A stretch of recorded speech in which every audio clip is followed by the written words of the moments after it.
de todos. Bueno. Gracias, amigo. Y de verdad que pongo a la orden lo que yo tengo para mostrarlo, porque esto es de todos, esto no es mío. Bueno, ¿quién fue ese Muisca? Entonces acá les cuento que yo fui una estudiante de una lingüista muy interesante que se llama Mariana Escribano. Y Mariana Escribano, ella hizo una interpretación diferente de la lengua. Dijo, esa lengua no se lee con los principios del español. Es imposible leerla así. Esa lengua se lee con otros principios distintos. Entonces ella empieza a encontrar que en la lengua uno puede leer idiofonograma por idiofonograma, que la lengua, los españoles decían, indios brutos, le dicen tienen una sola palabra para decir montaña, pez, ¿qué pasa? Es que ella encuentra que esta lengua era una lengua que tenía significados en diferentes códigos y que Gua era montaña, pero Gua también era pez en el código animal, pero Gua en el código sagrado era la sustancia del creador, porque Gua era como decir el creador les dio a ustedes las montañas, los pescados, ¿sí? Era Gua. Entonces acá empieza a verse una lengua diferente y yo tuve la fortuna de aprender con ella. Esa lengua nos cuenta quién era el Muisca. Entonces, ¿quién era? Esa persona, ese ser humano, porque el Muisca, cuando llegaron los españoles, decía, yo soy ser humano, tráteme como un ser humano, simplemente. Y ese ser humano era el ser humano que reconocía la ley de origen. Is es ley en Muiscubón y Ka es tierra, ¿sí? Es la tierra con corteza, ya cuando pasó su época gata, ya cuando no era en fuego, ya cuando, imagínense de qué estamos hablando, de un atrás cuando se formó esta tierra.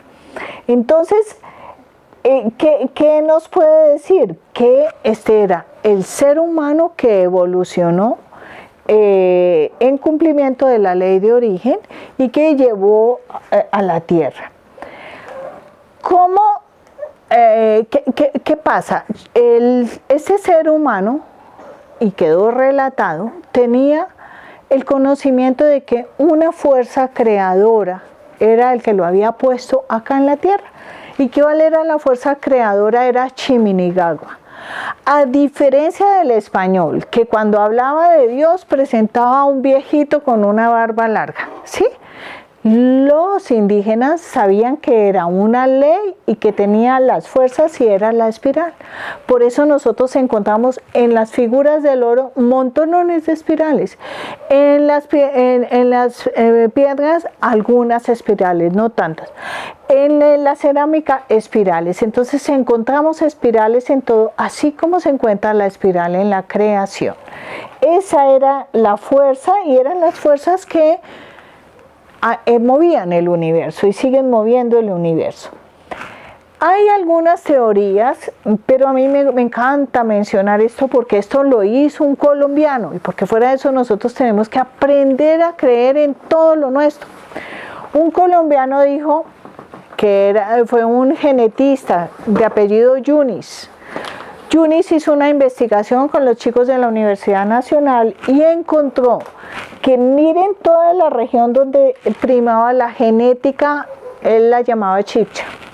Vemos que está Honduras, Nicaragua, Costa Rica, Panamá, Colombia y un pedacito de Venezuela.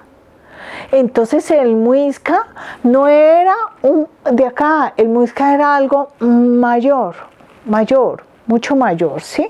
Y era ese ser humano que vivía. Y así como esta teoría genética, viene la lingüística.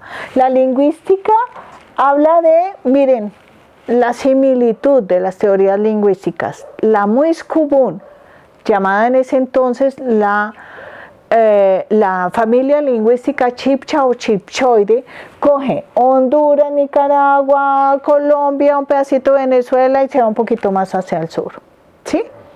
Y vienen otros que bueno, acá los tengo, que estudian los vestigios, o sea, la cerámica, el oro, etcétera, y dice, mire, se parecen todas esas culturas y llaman a esto la gran Nicoya. Nicoya es una cultura costarricense, ¿sí? Pero entonces dice, ¿pero por qué se parecen todos? ¿Sí? Porque tenían raíces similares. Entonces, nosotros deberíamos pensarnos como uno, ni siquiera separados, como uno solo. Estas fueron las primeras teorías lingüísticas. Este mapa lo saqué de una de las primeras atlas indigenista. Yo he tenido la dicha de trabajar con muchos pueblos indígenas en este país y esto fueron estudios de los primeros que los hicieron. Yo digo que lamentablemente, pero también les agradezco por otra parte, los primeros que estudiaron esto fueron los jesuitas. Hay que reconocerles que fueron ellos los que dejaron plasmados, ¿no? Y que hoy en día lo que sabemos también lo sabemos porque lo dejaron plasmado. Pero ¿quién es verdaderamente ese Muisca, ese ser humano? Un ser humano indivisible que tiene un cuerpo físico y que tiene otros cuerpos, el cuerpo espiritual, el cuerpo mental, y ellos lo relataban en ese conocimiento, o sea, ellos sabían que los seres humanos éramos mucho más que este cuerpo físico y que cuando nosotros nos encontrábamos, quizás ya nos conocíamos de muchos años atrás. Ellos reconocían también que el proceso evolutivo se daba y que hoy estábamos acá y seguíamos viniendo o seguíamos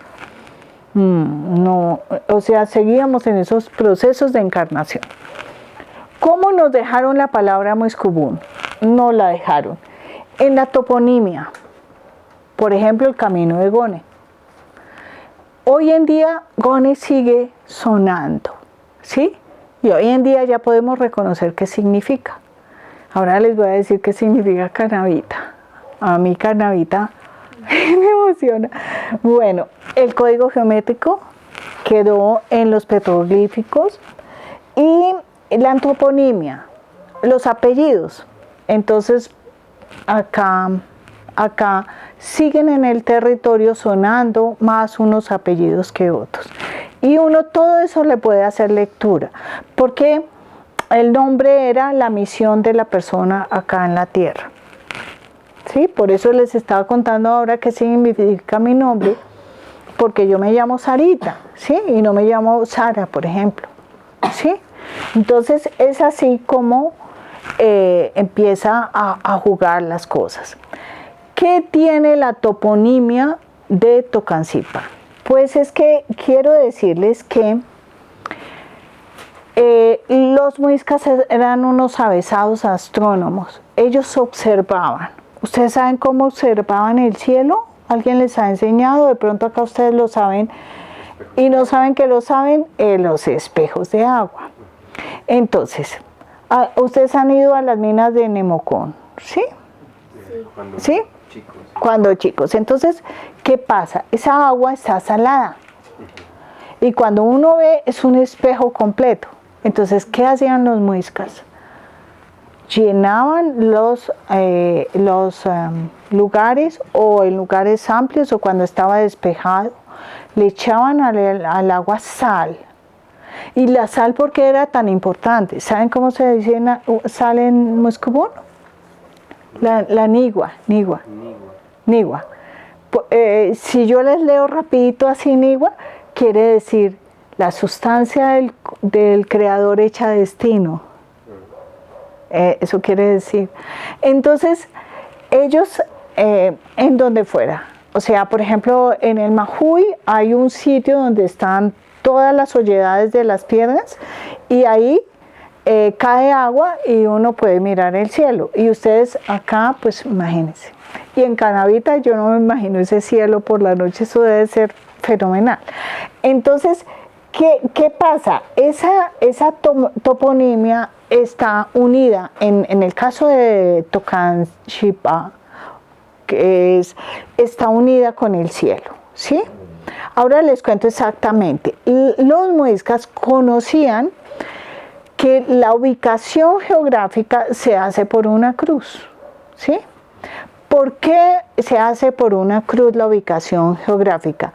Porque para poder estudiar cualquier sitio hay que conocer el centro, el norte, el sur, ¿sí? Y para ellos, todo lo que fuera el centro, por eso la construcción era así, o sea, si ustedes quieren hacer acá una ceremonia, muy probablemente, porque todas las casas tienen este centro, está identificado el centro, que es el tomsa arriba y el muy abajo. ¿Saben cómo se dice ombligo en moscovón? Mue, ¿sí? Entonces es el tomsa, y así era el universo, y se trazaban las líneas, y así era donde ellos hacían esa grandísima ubicación en el cosmos. Esos trazados de la cruz eran una manera digamos, de ubicarse, y muy inteligentemente en las vestiduras de la futsha, la gran sabedora, escondieron los topónimos para ubicarse. Ahora ya les muestro, miren, estos son discos que nos hablan del mito de procedencia. Estos son discos que hay en el Museo del Oro, todos tienen un centro, identificado un centro, ¿sí? Pero el de Tocan-Tibaram, bueno, se los voy a decir para que, es así, es este, debería acá existir esto, ¿sí? Eso, para quienes hemos estudiado un poquito astronomía hoy en día, para poder yo estar acá sentada hoy, me tocó hasta eso. Todavía no me ubico, pero por lo menos lo tengo en mi cabeza. Me tocó ir a que me enseñaran cómo eran las constelaciones, cuáles eran, por qué el movimiento, una cantidad de cosas para poder entender lo que la Muiscubún traía por dentro. Y este de adentro es Orión, ¿sí? ¿Quién de ustedes, así, los 3 puntos del cinturón de Orión? Ahí está determinado, ¿sí? Esos son discos en oro que tienen las colecciones del universo. La futsha, que era la sabedora, tiene la saya abierta, ¿sí? Entonces, ¿se acuerdan que les conté las campanillas? Mire, esta figura trae supremamente determinado que estas eran los pantalones que tapaban, ¿sí? Ese es el tocan. Tocan shona se llama la ropa interior femenina. O sea, no era tocan chipa, era tocan shona, ¿sí? Pero pues eso lo dice Sarita Ruiz. Sí, Sarita Ruiz es solo Sarita Ruiz. Entonces, no. Algún día, de pronto, que lo digan ustedes que son de acá, de pronto alguien les cree más que Sarita Ruiz, pero debería ser tocanchona. ¿Femenino? Sí. Es un territorio femenino. Pero, pues, como les digo yo, o sea, soy Sarita Ruiz, eso no, y además psicóloga, nada que ver ni con antropología, entonces no.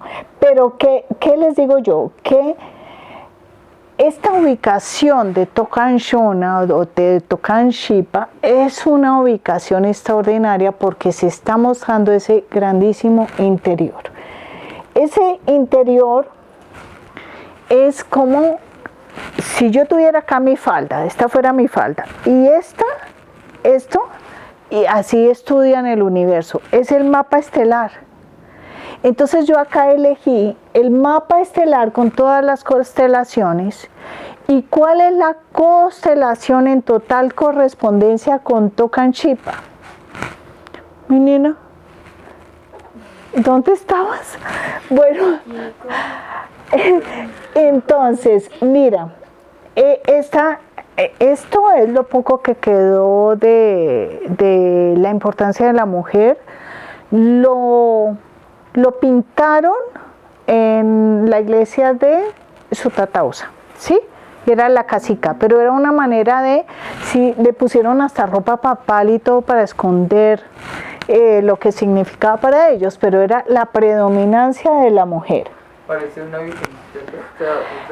Lo hicieron para tapar, para mostrar y le pusieron hasta rosario, pero indudablemente es una figura femenina, porque ellos no sabían cómo dejarnos el cuento bien contado, ¿sí? No sabían cómo. Entonces escondieron todo en donde están las ropas de mujer, ¿sí? Entonces, claro que los nombres de las ropas de mujer nos van hablando, la saya nos va hablando, el topo nos va hablando, que es el alfiler con que unían, la líquira nos va hablando, y ya les digo cómo nos va hablando. Bueno, entonces, Tocan Shona, ¿sí? Es traducido como ropa interior de la fucsia, está en relación directa con el Tocan mayor. Todos han oído la constelación del Can mayor, ¿sí? Entonces, está en relación directa con el Tocan mayor. Como Roberto va a hablar con ustedes, Roberto les contará que Roberto sabe en todo eso. Entonces, ¿qué pasa? Pues la constelación tiene el Tocan mayor, el Tocan menor, ¿sí? Y ahí hay algunos de los sitios que ¿cómo es que se llama la montaña de la primera foto? Tibito. Tibito, exactamente. Pero ¿qué nos queda planteado acá? Que esta zona está en total correspondencia con el Can mayor y con el Can menor, y la estrella más brillante es el colmillo de Sirio, ¿sí? Es de Sirio. Hay una total correspondencia de este territorio con Sirio. Ustedes observan el cielo de vez en cuando, ¿no es cierto? Bueno, acá prácticamente otra manera, porque en la Muiscubuna hay muchas maneras de contar historias similares. Otra manera de contar la importancia de lo que era el centro es en un pictograma con esos 3 círculos concéntricos. Ellos de alguna manera nos están diciendo el Tomsa es importante, el centro es importante, y para ellos estos círculos es el círculo de Lavos, ¿sí? Que es como decir el cosmos, el círculo del Bosa y el círculo del Bosha, que es el círculo interior. Ellos están recordándonos a nosotros de otras maneras la importancia del centro. ¿Y qué pasa con este territorio? ¿Sí? Este territorio en su Tocan Chipa, que fue lo que quedó, también nos está hablando de la relación con el centro del cosmos, que es el Tomsa. ¿Sí? ¿Y cuál es la gran relación y lo que hoy en día queda del Tomsa? Es la estrella más brillante, que es la Osa mayor y la Osa menor, ¿sí? Entonces es importante que, digamos, cuando ustedes hagan sus observaciones, empiecen como a mirar y en qué época del año brilla con más intensidad, porque la observación de las estrellas a ustedes les va a hablar del mismo territorio como tal, ¿sí? Yo por lo menos creo, no creo que todavía las cosas estén estudiadas y dichas. Debe haber mucho por aprender, comprenderse, etcétera, ¿sí? Todavía desconocemos una cantidad increíble, o sea, verdaderamente desconocemos muchísimo. Y ese centro del universo también nos está hablando del recorrido por las constelaciones y las encarnaciones, ¿sí? Hay unos sitios, digamos, que son más propicios para impulsar la ley de origen.